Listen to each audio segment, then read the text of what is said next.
Okay,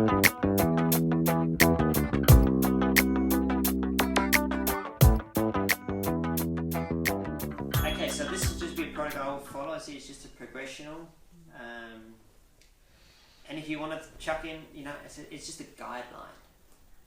You basically get the idea. The longer you go with that food, the quicker you're going to turn on your fat metabolism and start running your body on fat and losing fat. That's what you want. So what do you do? Like, how often?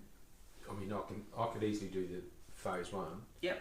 And even phase 2. But how often would you just kick that as part of your lifestyle? Yeah. But Like I said, this is my lifestyle now. Yeah. And sometimes even I flick between these two and don't even think about it. Yeah. So if you want to that becomes, so say these two are going to become normal for you. Phase 1 and 2 will become normal. Yeah. But really, the longer, if you could jump straight to that, that's going to really kickstart you. But the reason I'm sort of showing this in phases is because unless, say, you could take a week off and just fast. Well, so we could do that. You could do that on a weekend because you skip Saturday breakfast and then you start eating again Sunday night. Ready to go to work the next day. I would jump straight into like a 48-hour if you really want to be serious. But I would do it where if you could, the ideal would be for you to have nothing on for 2 days. Yeah. And you just and you sleep when you're tired because if you can tell your body it's calm, it's chilling out.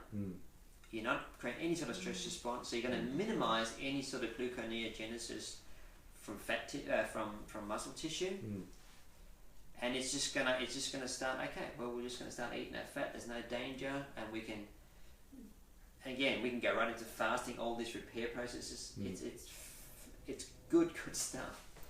You know, you were talking about just even with your food before, and you know, you were sort of saying that the meats are more expensive, but when you look at it, the crap that people would eat in between and having that, it would probably be even less for what you were saying with that food. Plus you don't have the medical expenses. We were talking about yesterday, like that meal there's, I don't know, $3-4 per person. And to me that's like eating like a king, you know. This stuff is expensive, but then again, it's compared to what, you know? Compared to what? If this is the only sort of... You have a beer now that's near enough $7 or $8. But all your statins... You have one of those a month. It's, you know, get it at the Paleo Cafe, $62 a day, you know, that's it. That's your sort of out there. But who goes and has a cup of coffee? Everybody does, don't they? $4. That's right. Speaking of coffee, when you're on these, like the 48-hour fast or the 41 and whatever, can you still have your coffee with cream, or is that actually breaking your fast? Well, I did that one. And again, I said if you have a little bit of fat for those amounts, don't worry about it. Don't be like, oh, it's just, you don't want calories, right? And you especially don't want carbohydrate calories because they'll trigger some sort of hormone. Fat won't trigger, it won't really interfere much. It's just but you know how we go, oh, I have a little bit more. Okay, now we're starting to defeat the point. The point is to cut the calories so your body starts feeding itself from the inside out. So those the book that I've got, The Fast Diet by Michael Mosley. He talks about fasting, restricting your calories to 500 calories a day. But the suggested diet plan in those books is actually quite a bit of food still on your fast days. You know, solid food. And even, of course, he's not concerned about carbohydrate, so some of that is carbohydrate. So I mean, the fast I've been doing, I've actually made like a thin vegetable and chicken soup, and I've just had that twice, like stop eating at 6 o'clock at night, have a small amount of that at 6 o'clock in the morning, 12 hours later, and then another small amount, another 12 hours after that. So 3 12-hour fasts. But from what you're saying, you know, the juice from vegetables and that chicken, would that be enough carbohydrate? I think so. Well, you think about what we're trying to do, right? And think about what your body's set up to do. And think about gluconeogenesis, even from protein. If your body sort of gets any kind of substrate material that it can make sugar from, it might just do it. And even though I've got a lot of time with Michael Mosley, I think sometimes they are missing the point in a few details. You'll get there, but it's a bit like, come back to that alcoholic thing. If you have just one drop, it sets off this chemical cascade. That's just how it is. Now, if capsicum does that, because you're so sensitive at that point in time, let's just not have it. And it will work, you know. Like, there's so many good old studies, and they've fasted people for 40 days. No, you couldn't do it these days. You know, you can't fast people for 12 hours now. But you know, one of the biggest studies done on this was Richard Veitch and George Cahill they fasted 40 medical students, 50 medical students for 40 days. They dropped the insulin down to below 2, their blood sugar, and they did that by injecting insulin. And so they dropped it down to where it was almost non-existent, and they're fully coherent because they're running on ketones. They knew what they were doing. So I think I got a bit off track, but you're avoiding carbs basically. When you're fasting, you're not having carbs. But it's just it depends. It's a bit like you say, a smoker can't have one cigarette because it's no mystery. Well, it sets off this whole cascade of chemicals, internal, and that's how I see this works. So you might, but it's not. Just remember, if you're doing this, it's not a forever thing. It's only until you get reset. Like now, it's just become like when I didn't know what I was doing. I mean, I would love to do this now that I know, but I only know what I know now because of what I've done. But now I just hope I can show you the shortcuts. And yes, there is discipline at the start, but that's it. Then it becomes normal. Like as you can see today, I'm reasonably coherent. Probably starting to raise ketones again, you know. So it's just the quicker you can break that and get your body back to balance, and fasting is the fastest way, as I see it. But we can drag out the pain a bit. And this would be quite safe if you've got like high blood pressure and all that sort of stuff. Absolutely. It will help lower it. Look, I don't know. I've never done any of those sort of tests on me, but look, here's the. There's well, my so husband many. did. I mean, he naturally fasted right from the word I'm go just gonna get a little because bit he of couldn't be water. bothered eating through the day. He couldn't be bothered taking and dropped his blood pressure to normal. Went off completely off his medication. So he wouldn't eat breakfast. He started off and said to me, "Oh, just don't cook those bacon and eggs. I'm not hungry from my meal the night before." So he pretty much went all day, 24 hours, very early on.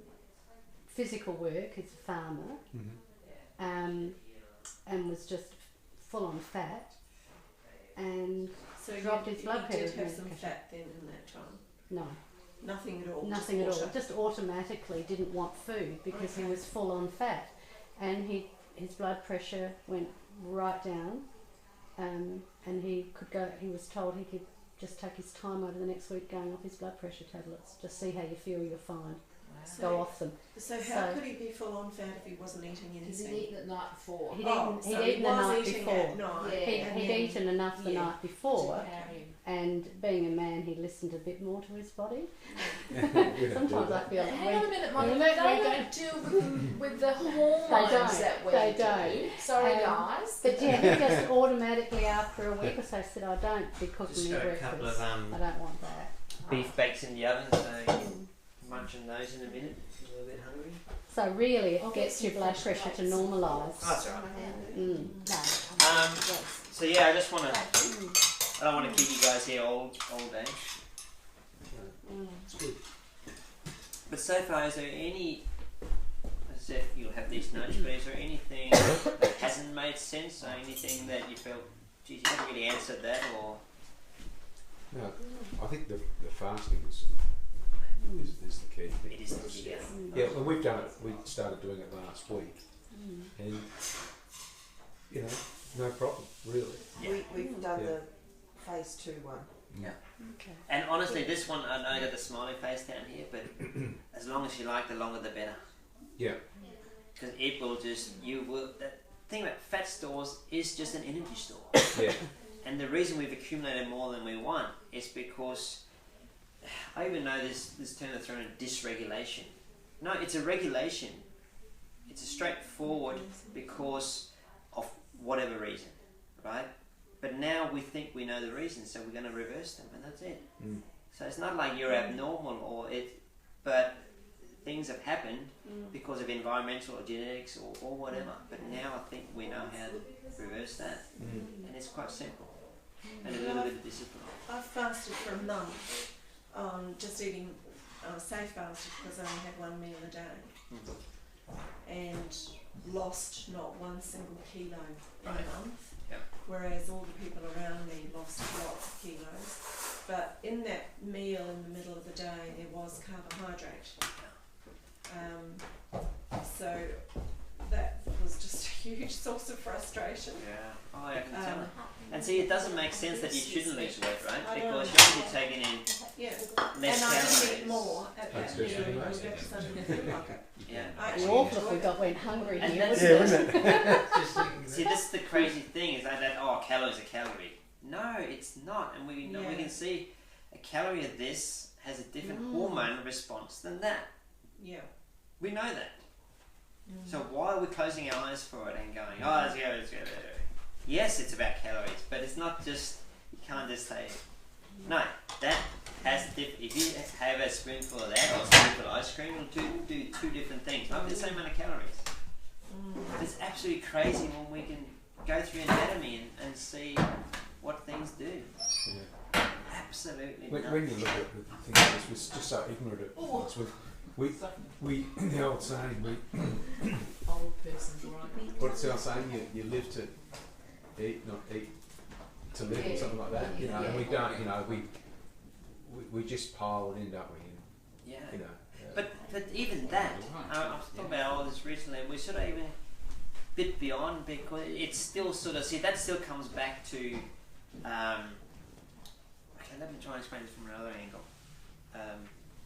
Like, I don't need any self-discipline now with eating, and I'm still just dropping body fat and gaining weight, and it's not, I'm being disciplined going to the gym. Like I said, I went to the gym 2 weeks apart, and I'm gaining muscle.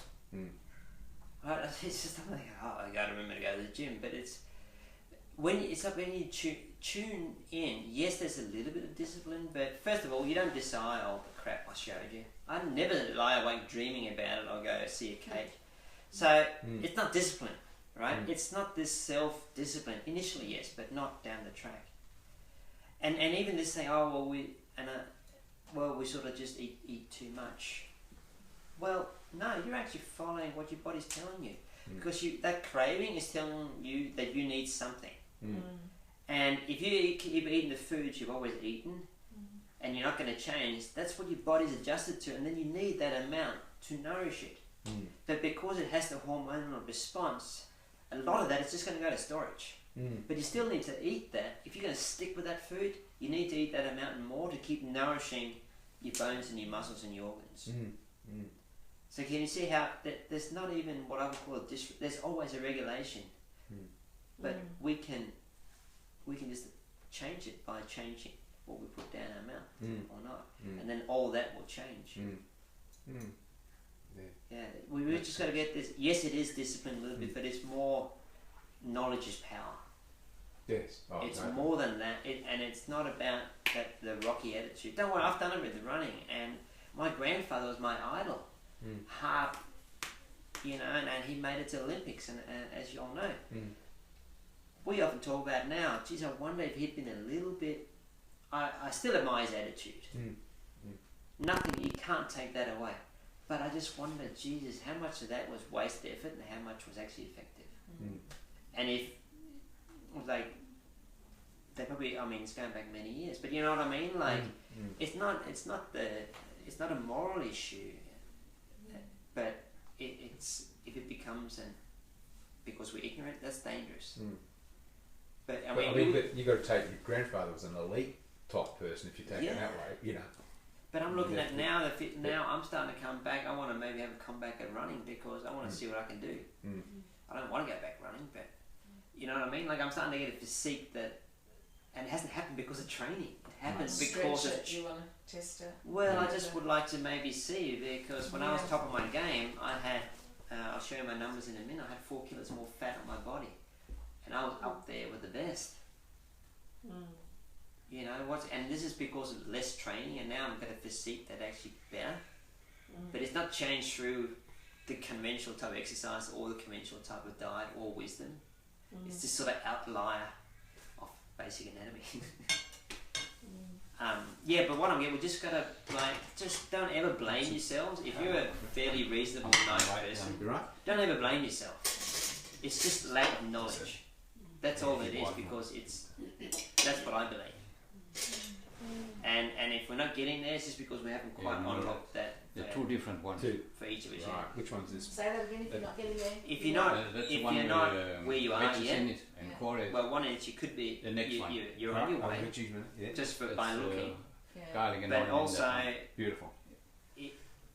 The two biggest things in this is still time and patience. I still can't say what happened to me.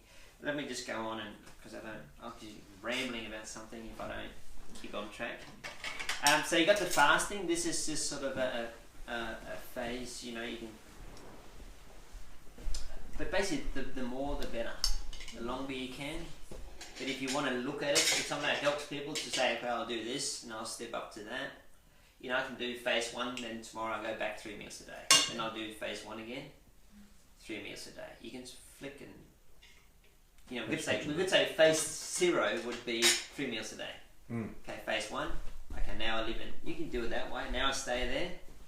Okay, now that's comfortable. Okay, I'm going to step it up. I'm just going to stay there.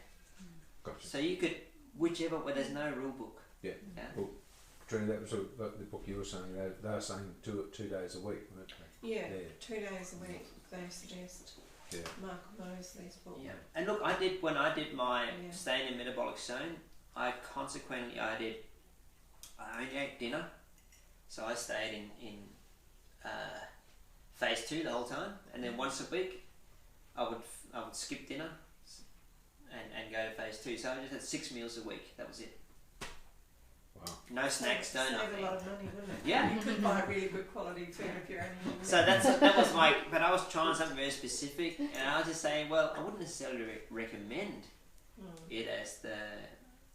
I think the difference, Olaf, I'm thinking about is that, for someone who has had a fairly normal metabolism and an athletic background and people who have never had issues with the way they process food, approaching this needs to be different than people who clearly have problems triggering the lipolysis. Yeah. Because if you're going to take away the carbohydrate and the glucose and you're going to want to run on ketones, it's a problem if you're a person who struggles to make those. Yep. So absolutely. So it's not like it seems to be that we need to be doing the same thing, but the approach needs to be maybe more measured or more careful, and or more aggressive. Yeah, but that's why you sort of gotta. Yeah, you sort of gotta. But that's why we're all individuals, and it's all the same mechanism. We agree on that. Yeah. Right? It's the same, but I mean, we have other things in our lives that we gotta run every day. We have, so that's why I say this is how it works. Here's some suggestions. Yeah. How I would approach it. And I think from my experience, this is some of the most logical, easiest, most effective ways. Yeah. Well, I consider myself a guinea pig for my daughter because I have a similar thing, but not as severe as her. Yeah. So if I can find a way to implement this, then it might be a platform to her to start looking at it and going. Look, the most basic, and I've seen this happen in people that just implemented the diet, right, and they just reduced carbohydrates. Actually, my dad's cousin was staying with them. They live in Malaysia, and they do no exercise either. And they started doing this, and within the first month, he lost 1 kilo a week. And they still had their little bit of oatmeal and stuff. They just cut down on a bit of bread, a bit of pasta, but nothing really changed much. But then he said, "Ooh, felt another." But the same month, his wife, nothing happened. So she go, "Okay, Mr. Hotshot, what's so?" It works for my husband. What's not working? Exactly the same thing, But guess what happened the next month? She lost I think almost 8 kilos or something. Right. Yeah. So that's why I say this. How long have you been has this metabolism not been working? That's how long it could take to trigger. Yeah, that's right. And then we come back to then you trigger the ketone. Oh, I'm making ketones, but I'm feeling lousy. Well, now you get to use them. So there's all these, but if you know them and you're prepared for them, rather than just just go fast. And you go, okay, great. And then you feel lousy. Oh, but I'm ketones. And so you have to still understand the variables. Olive, how much emphasis, if any, do you place on testing with it, to create a baseline? And what about fasting glucose tolerance? Because, as I've said, my A1C perfect, my BGLs perfect, insulin fasting in glucose tolerance, insulin response crazy. Yep. So there must be a lot of people out there like me, not knowing. Yep. I don't know enough about. Now we're starting to probably even get into more maybe specific genetic predispositions. I would be my guess for that, because it doesn't sound. Just what I know, it doesn't sound like it's because you've really messed up your life and you've ended up here. It seems like there's maybe something else at play, and that's the variable why I sort of almost got to get off and go, look, this is probably the 90%, but if there is a 10% that's caused by a genetic factor, my guess is as good as anybody's. But it's still, all this we talked about will still be benefit. You still need to do that. It's still what you should be prescribed anyway. Right? Yeah, exactly. Well, it works. It does work. It does work. But what I'm getting at is, for someone like Hayley, it would be, I think, useful for her to know what it is. Where she fits on that continuum. To give her some insight. For me, it wasn't until I saw that it gave me some insight into what was going on and why I was not losing weight, why I couldn't move into a, I'm not as overweight as I was, but that's because on and off the last 10 years I've been doing this and slowly whittling away, but I haven't had any wow kind of results. Yeah. That's where it just seemed, the more I read, it just took fasting just... That's the one that needs to be turned up. If some things aren't happening, everything else is more. That's what you need to be on anyway, maintenance, whatever you want to call it. But the fasting is if you want to get that triggered and get fixed everything in your body, just fast. But people look so at much 2 ways, don't you? Because we did it Tuesday and Thursday. And Thursday, somebody was leaving our place and they wanted to go for lunch. I said, I'll come to lunch, but I'm not eating. Yeah. And it was like, you got, what are you? You're an idiot, But that's the thing you sort of got to overcome. But it comes to a point where, your health is more. We got to get this thing sorted, so we can start really living, But look, to get a sort of basic, to go to your doctor and get a basic blood panel. This is, I just tell them what I'm doing, and then, but I do ask for these 3. A1C, fasting, insulin, CRP. Now, A1C is obviously your average blood sugar, so that's really the one that, again, this is, my knowledge on that is very limited. I've read for and against, but it seems it's not totally insignificant. Obviously, you're fasting insulin, and then you have more advanced like you do.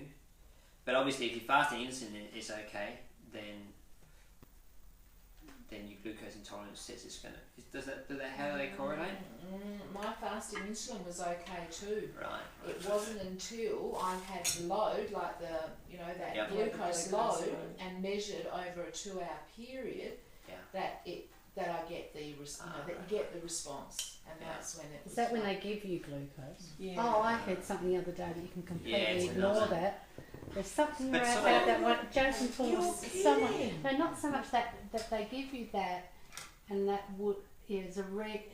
there was another reason why it's not what you would worry about. That there's no need for concern. It doesn't mean there's anything. Look, it's a bit like we can go and do 1,000 tests, right? And you can sort of drown yourself in, and you can. But it's a bit like, let's say you start to lose weight and these numbers are looking okay, then there's probably no need to. You could go looking and you might find something, but it's a bit like we can spend our lives if things are happening and see the big one here. I would say if I had to choose, would measure inflammation. Inflammation, yes. If you got no inflammation, how much does that affect like the process of the weight loss and getting your body back? Good question. Everything. That's why you sort of want to. Well, that's sort of like that's a measure of what's going on in your body. I mean, there's so many inflammation. Basically, look at it as an immune response. Yeah. Right. That's what it is. It's just like the stress response when it's meant to be transient because it actually breaks down tissue and but if you're constantly getting a message that you're under attack, that's when you're in inflammation. And that could be diet and stress and all that. So if that is low, well, like mine is like doesn't even register. You know, it's less than 1. Yeah. So it's like, well, then things are probably pretty okay, I think. I don't need to go and, well, I could do all these hundreds of other tests. But if that says it's okay, I'm probably... Yeah. But, look, this is not even necessary. One thing I will say, though, is that my cholesterol is sky high. So is mine. Yeah. And actually, we compared blood tests and very similar blood tests. Very interesting, actually. But for me, the higher the better. But that's almost another subject again. But just if you see, that could happen, right? But one thing you might see, if you fast regularly and then go and have a blood test, that your white blood cells probably come down. And they come down, mine are so low that they're concerned for the 2 doctors I've been to. No, they're very low. Like I've never seen it, but they've never seen, and my LDL, like all this stuff is, but everything else is normal CRP, so like they can't quite work it out. So the way I see it, your whole everything changes, and it's almost in an ideal world we'd need to have a category of people like us that are doing this, and compare us to us, but not compared to this big population that's running on sugar, because everything changes. Yeah, and all the measurements are titrated to what's normal in the population. Yeah. So, you know, and they're not, you know, they're not known normal. that We're they're not actually sensitive getting enough. You know, these indicators only pick up when we're on the verge or in disease. Yeah, and what I'm comparing to and what is normal. Like Yeah, I was saying, you got dangerously low white blood cells. Oh, hang on, no. So I went home and researched. And when you fast, your white blood cells, because they're some of the shortest lived, they die off first. Okay, I didn't know. But then I think, hang on, well, white blood cells, and I got no information, so it makes, what would I need to have a high level blood cell? And ketones do all these other things. Like how many people walk around with ketones, high ketones? Not. So I would like to get compared to another population of people that are in ketosis, but that's never going to happen in my lifetime. So I've got to take this on myself. But there's so many, so yeah, I would just be very careful of going and getting, but look, I think especially the CRP and maybe the fasting and A1C gives you indication of how your body's changing. I'd like to hear where that source is about the fasting glucose tolerance. It was just something, it prompted me to think that when he just was talking about this, but when you go in and you have one of those glucose things, blah, blah, blah, blah, blah, and it was like, oh, okay, don't be too concerned about that if you're doing everything else right. If you're having the fats and the other levels are fine, there's a reason they do that, isn't there? That fasting glucose sometimes. I mean, they have that big glucose streak. Yeah. Something might happen. It's not a good indicator necessarily of what we're looking for.